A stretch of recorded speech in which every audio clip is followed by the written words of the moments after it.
20-30 वर्ष त बाँचौँला जस्तै छ के हैन? 7-8 वर्ष बाँचौँला भन्ने आशा छ। जेस हजुरको अहिले चलिरहेको दैनिक जीवन अनुसार हजुर अझै 10-7 वर्ष बाँच्छु भन्नेमा एकदम पक्का हुनुहुन्छ हैन?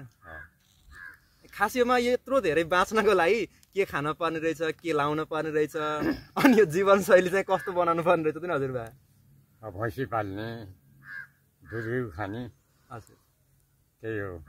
खानापिना कोदो मकै खाने, कहिलेकाहीँ भातै मात्रै खाइरहने हुन्थ्यो। कामधन्दा हरिन्थ्यो, खेतीबाली लाइन्थ्यो। हो त्यही हो। पहिला ट्र्याक्टरै जोत्नुहुन्थ्यो र हजुरको पालामा पनि? गोरु पालेर ट्र्याक्टर कहाँ थियो र अघि? अहिले जमाना अहिले पो आए। राति यहाँ उठेर पानी बोक्न गइन्थ्यो। गाउँ बेसी हरिन्थ्यो, भारी बोकेर आइन्थ्यो। अहिले चाहिँ गाडी थिएनन्, बटुलेर नुन बोकेर ल्याइन्थ्यो। दुःख थियो। अहिले जमानाले अहिले केही सुख देखियो सर। 1-2 मोरी त बोक्थ्यो होला है हजुरबा पहिला? 2 मोरी 50 पाथी बोक्ने पनि बलियाको काम थियो।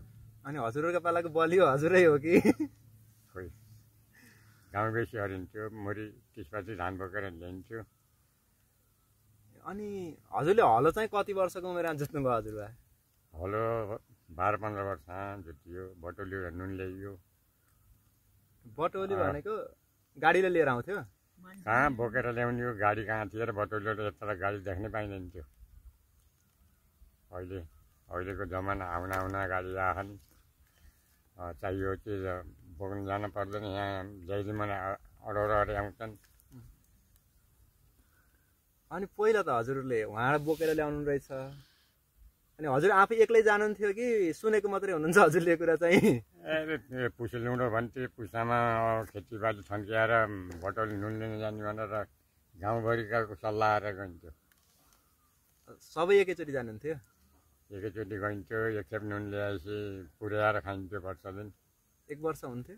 एउटा हापिन तेल ल्याएर बत्ती बालेर खाने बेलामा बत्ती झुटुका बाल्यो, त्यहाँबाट खायो अरे सुत्यो बत्ती निमाएर। बिजुली 12 मासे बलिरहेको पर्दैन त्यो, पैसा दिनु पर्दैन त्यो। हो दिनिया मलाई दिन्छौ कि भन्यो, दिन्थे, भोट दिन्थे। गोरु होइन खुसियाली भए खानापिना बनाएर थिएँ, खुसियाली त्यही मान्नु। त्यति बेला हजुर कुन पार्टीको हुनु पर्थ्यो कि पर्दैन? पार्टी हुने पार्टी नै थियो नि बेला, पार्टी नि थियो, जनप्रतिनिधि थियौँ। कतिजनाको हुन्थ्यो पुसाजु? जाने त भनौँ कति भनौँ जनसङ्ख्या छैन, कतिजनाको भनौँ एउटा भनौँ पार्टी एउटा भनौँ 10 जना उठ्ने पाइयो, अन्त पार्टीबाट एउटै उठ्थ्यो। एउटै पार्टीमा 10 जना उठ्ने पाइन्थ्यो। त्यही पार्टीको भनौँ कतिजना हुन्थ्यो, त्यसमा रिबानी आउँथ्यो, कति आइन्थ्यो, कति आउँथ्यो। अहिले भनौँ 10 जना उठ्यो, 10 वटा पार्टी चाहियो। अहिले 47 पार्टीसँगै 47 भने 47 जना उठ्ने पाइयो। हजुर यहाँ कतिवटा गामको प्रधान हुनुहुन्थ्यो नि, स्याङ्जा जिल्लाभरिको हो कि? उठेर कति हाम्रो भनौँ यतितिर धाउको भनौँ यति थियो, पोखरे थियो, मुन डाँडो थियो, थालखेर्के होइन, सानो मन्जिङ,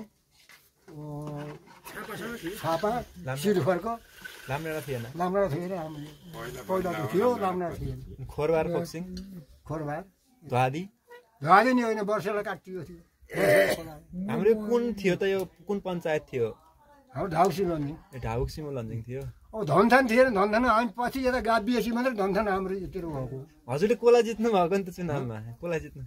बडारेको नरभोपला पनि बाहुन थियो। नरभोपला भन्ने थिए। कति भोट ल्याउनु भएको थियो नि? भोट त कति भयो होइन, उसी त हुने जित्दाखेरि 75 भोट बढी थियो उसका भन्दा। अनि कस्तो खालको विकास? पार्टीले 2-3 जना उठ्ने, एउटै प्रधानमा पनि 3 जना 4 जना 3 जना थियो, त्यतिखेर उठ्ने प्रधानमा उठ्ने, उपप्रधानमा पनि 2 जना थियौँ। खाइयो, ढिँडो खाइयो, अनि पछि अब दुध खाइयो, घिउ खाइयो, मही खाइयो। यस्तै चिज खाएर हामीहरू हुर्केको, दुःखले हुर्केको हो हामी, सुखले हुर्केको होइन। हलो जोत्न पर्थ्यो, कोदालो खन्न पर्थ्यो, भारी बोक्न पर्थ्यो, हामीलाई सङ्कष्ट दुःख थियो। भन्नु अहिले त त्यति काम गर्न नसकेपछि दुःख भएन।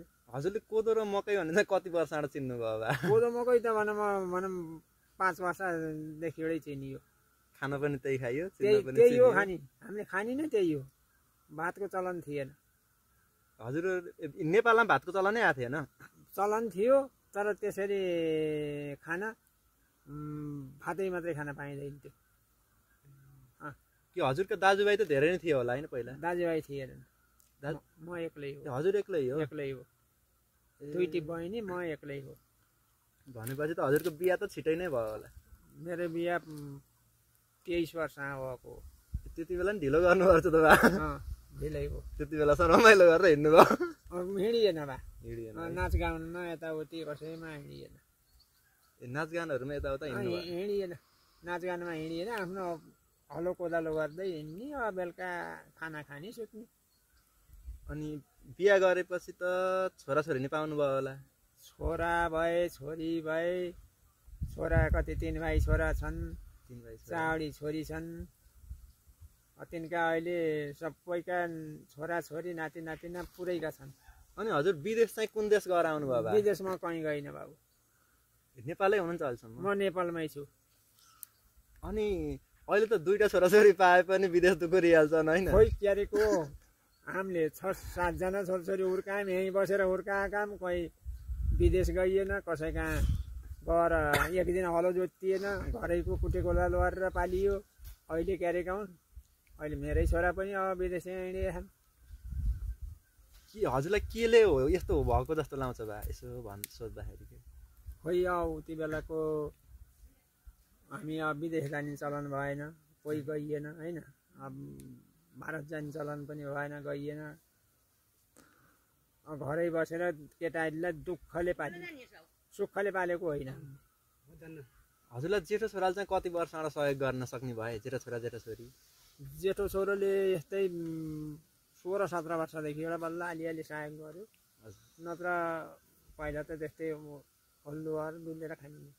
अनि पढाउनु भयो होला नि छोराछोरीलाई? पढ्न त सबैलाई पढाएको, तर धेरै पढेनन्। धेरै पढेनन्। धेरै पढ्ने 3 जना जति निक्ले, अरू निक्लेनन्। अनि हजुरले स्कुलै गइदिएनन्? स्कुलै गर्नु लान त लानुभएको सबै? लान त सबैलाई लगेको, स्कुलै नगएका हुन्। जाने हाँसी बिचबाट भाग्ने आउने त्यस्तै भयो। अब त्यत्तिकै हिँडे। धेरै भयो, हेर्न भ्याइएन। त्यति बेला पैसा त लाग्थेन पढ्नलाई? पैसा किन लाउँदैन हो, फिस तिर्न पर्थ्यो। फिस तिर्न पर्थ्यो नि।